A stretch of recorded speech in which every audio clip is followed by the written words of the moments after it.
contribution des forces démocratiques de libération du Rwanda pour ramener la paix dans la région des Grands Lacs africains. Monsieur le Président, permettez-nous de vous adresser, avec tout le respect dû à votre haute fonction, nos sincères félicitations pour la signature de l'accord de paix de Washington intervenu le 27 juin 2025 entre la République démocratique du Congo et la République du Rwanda. Vous avez brillamment réussi dans les délais records où d'innombrables acteurs ont échoué pendant trois décennies d'insécurité à l'est de la République démocratique du Congo. Les forces démocratiques de libération du Rwanda, FDLR, accueillent favorablement et soutiennent toutes les initiatives sincères visant à ramener une paix véritable et durable dans la région des Grands Lacs africains, RGLA, en mettant fin définitivement aux conflits armés récurrents qui ravagent la région depuis plus de 3 décennies et qui avaient déjà coûté la vie à plus de 10 millions d'êtres humains en RDC, ex-Zaïre, en 2010, CFR le rapport Mapping de l'ONU, 2010, toujours. Classé sans suite et le rapport Gersony. Les FDLR remercient toutes les personnes physiques ou morales qui ont œuvré pendant ces 3 décennies passées à trouver les voies et moyens pour résoudre l'épineux problème de l'insécurité persistante dans la RGLA. Elle remercie particulièrement le président américain M. Donald Trump qui s'y est investi personnellement et dont les efforts ont abouti à l'accord de paix du 27 juin 2025 entre la RDC et le Rwanda. Elle remercie aussi la SADC, la communauté Sant'Egidio, l'Église du Christ au Congo, l'Union africaine, l'Union européenne, la communauté des États de l'Afrique de l'Est, EAC, et l'ONU pour leurs efforts inlassables dans la recherche d'une paix juste et durable dans la région. Les FDLR soulignent néanmoins que, contrairement à la propagande du régime rwandais et ses soutiens politiques, elles n'ont jamais été une menace pour le peuple rwandais dont elles sont par ailleurs l'émanation et pour lequel elles luttent. De même, contrairement au narratif que le régime rwandais ne cesse de chanter pour tromper l'opinion publique internationale, les FDLR ne sont pas une organisation génocidaire ou terroriste. Kigali tient ce narratif afin que l'opinion internationale détourne son regard des crimes contre l'humanité, des crimes de guerre et crimes de génocide dont il est coupable dans la région. En effet, dès sa création en mai 2000 par des réfugiés rwandais disséminés à travers le monde, et après le calvaire inédit vécu par les survivants des différents massacres commis par le Front patriotique rwandais, FPR Inkotani, au Rwanda et en RDC. Et abandonnés à leur triste sort après le désengagement des institutions internationales en charge des réfugiés, le mouvement, les Forces démocratiques de libération du Rwanda, FDLR en sigle, s'est donné pour mission de protéger les réfugiés rwandais rescapés, contre les récurrentes menaces d'extermination proférées et exécutées par les forces du FPR Inkotani sans discontinuer depuis 3 décennies. Par ailleurs, les FDLR se sont impliqués activement et ont toujours manifesté leur volonté de participer dans toutes les initiatives visant à ramener la paix et la stabilité dans la région. Parmi ces initiatives il y a lieu de citer, le désarmement et le cantonnement des combattants à Kamina et la destruction des armes devant la communauté internationale à Kinshasa en 2001, la déclaration de Rome par les FDLR devant la communauté internationale et sous la facilitation de la communauté Sant'Egidio, mars/avril 2005, les rencontres de Chambucha et de Ntoto avec les représentants de la RDC sous les auspices de l'Église du Christ au Congo, 2007 et 2011, la rencontre de Nyabiongo entre les représentants du gouvernement de la RDC, de la MONUSCO et des FDLR sous la facilitation de l'Église du Christ au Congo, 2008, la contribution à la conférence de Goma, 2008, le désarmement de plus de 1500 combattants, la remise de leurs armes à la SADC/MONUSCO et le cantonnement des combattants désarmés et de leurs dépendants dans les camps de Kisangani. Kanyabayonga et Walugu, 2014, en présence de la communauté internationale et des journalistes internationaux. La participation à la réunion de Rome en 2014 sous la médiation de la communauté Sant'Egidio représentée par Monseigneur Matteo Maria Cardinal Zuppi, réunissant des représentants des USA. Sénateur Russell D. Feingold, envoyé spécial des USA dans la RGLA, M. Martin Kobler. représentant spécial du secrétaire général des Nations Unies en RDC, les représentants des États de l'UE et des représentants de la RDC.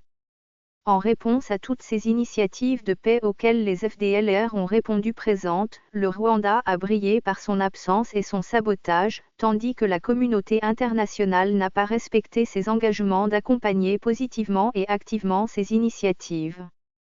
C'est ainsi que les engagements pris par la RDC et la communauté internationale à Rome en 2005 et en 2014 ont été jetés aux oubliettes en prônant et encourageant plutôt la destruction des FDLR par le feu des armes. Par ailleurs, de 2009 à 2015, les FARD, en collaboration avec les forces spéciales des forces rwandaises de défense, RDF, et de la MONUSCO ont mené des opérations militaires contre les FDLR à l'est de la RDC. Ces opérations ont fait plusieurs centaines de milliers de morts et de déplacés au sein des populations congolaises et des réfugiés rwandais. Il s'agit des opérations Umoja-Wetu, Nord Kivu, janvier 2009, Kimia-I et 2, 2009, Amani-Léo, FARD-MONUSCO 2010, Amani-Kamilifu, MONUSCO-FARD février 2012, Sokola 2, FARD Nord et Sud Kivu, 2015, dans un souci de mise en application des préconisations des maîtres à penser dans la création du chaos et le sabotage des processus de paix dans le monde, certains membres de la communauté internationale ont planifié et mis en exécution dès 2007 la décapitation par tous les moyens du leadership des FDLR. C'est ainsi que le président des FDLR M. Ignace Muerwana-Chiaka, le vice-président M. Straton Musoni et le secrétaire exécutif M. Calixte Mbarushimana ont été arrêtés et mis en prison en Allemagne et en France, puis traînés devant les tribunaux nationaux et internationaux pour leur rôle présumé dans les crimes de guerre et crimes contre l'humanité commis dans les provinces du Nord et Sud Kivu, RDC, en 2009. Il s'y est de noter que le président Ignace Muerwana-Chiaka est mort en prison en Allemagne en 2019 dans des circonstances non élucidées, que le vice-président Straton Musoni a été condamné en Allemagne à une peine de 8 ans puis libéré et déporté au Rwanda où il est souvent exhibé comme un trophée de guerre et que le secrétaire exécutif Calixte Mbarushimana a été relaxé en 2011 par la Cour pénale internationale faute de preuves. Le général Sylvestre Mudakumura, feu commandant des forces des FDLR, quant à lui, a été froidement abattu dans un raid coalisé des FARD et des RDF en 2019. Enfin, en 2018, la RDC avec la complicité de Kigali, a décidé unilatéralement de rapatrier de force et dans des conditions inhumaines, après une longue période de privations alimentaires avec risque d'inanition délibérée, les ex-combattants des FDLR et leurs dépendants cantonnés à Kisangani, Walugu et Kanyabayonga. Certains d'entre eux ont été recyclés par le régime rwandais et retournés en RDC pour combattre dans l'armée rwandaise, RDF. La situation actuelle des autres n'est pas connue. Il n'est pas inopportun de signaler que, dans une tactique d'accusation en miroir dont le régime rwandais est passé maître, les exactions imputées faussement aux FDLR par le FPR Inkotani et ses turiféraires sont plutôt celles délibérément commises par ses propres forces qui les font endosser aux FDLR afin de les discréditer et ainsi salir leur image. En guise d'illustration, pour ne citer qu'un cas, en février 2021, le FPR a assassiné dans une embuscade tendue sur la route Goma-Rutshuru l'ambassadeur italien M. Luca Attanasio et s'est empressé d'attribuer ce forfait aux FDLR. Les FDLR déclarent que le projet visant à les neutraliser n'a pour objectif que de décimer les réfugiés rwandais présents à l'est de la RDC, survivants des massacres successifs orchestrés depuis 1990 par les forces du Front patriotique rwandais, FPR Inkotani, au pouvoir à Kigali. La neutralisation des FDLR ne résoudra pas le problème de fond qui est d'essence politique et qui, par conséquent, ne peut se résoudre que politiquement à travers des pourparlers francs, sincères et inclusifs entre toutes les parties concernées. C'est ce que les FDLR sollicitent depuis des années. Les FDLR restent convaincus et déclarent haut et fort qu'elles ne sont en rien impliquées dans la déstabilisation de la RGLA, et que s'il y a une force nuisible à neutraliser dans la région, c'est bel et bien les forces de défense rwandaises, FDR, qui sèment la mort et la désolation au sein des populations de la région et sont à l'origine de l'insécurité persistante au Rwanda, en RDC et dans toute la région depuis 1990 dans l'intérêt de piller des richesses immenses de la RDC et massacrer des Bantous de la RGLA. Les FDLR réaffirment leur ferme attachement à la paix et sont convaincus que l'ouverture de l'espace politique libre et sécurisé au Rwanda, et un dialogue franc, constructif et hautement inclusif entre toutes les parties sont et restent la seule voie viable pour la recherche d'une paix durable dans la région. Les FDLR restent attachés à la paix et réaffirment leur plein engagement à toutes les initiatives visant à ramener la paix, la sécurité et la prospérité dans la RGLA et l'épanouissement harmonieux de tous les peuples frères auxquels elles seront conviées.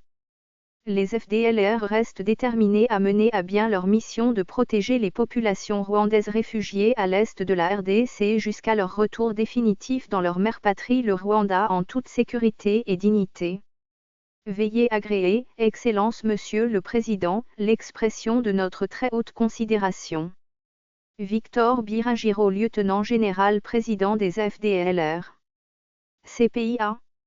Monsieur le Président de la République démocratique du Congo, Monsieur le Président de la République du Burundi, Madame la Présidente de la République unie de Tanzanie, Monsieur le Président de la République de l'Ouganda, Monsieur le Président en exercice de l'Union africaine, Monsieur le Président de l'Angola, Monsieur le Président de la République sud-africaine, Monsieur le Président du Rwanda, Monsieur le Secrétaire général de l'ONU, Monsieur le Président de l'Union européenne. Monsieur le Président en exercice de la SADC, Monsieur le Président en exercice de la Communauté des États de l'Afrique de l'Est, Monsieur le Président en exercice de la Conférence internationale sur la région des Grands Lacs.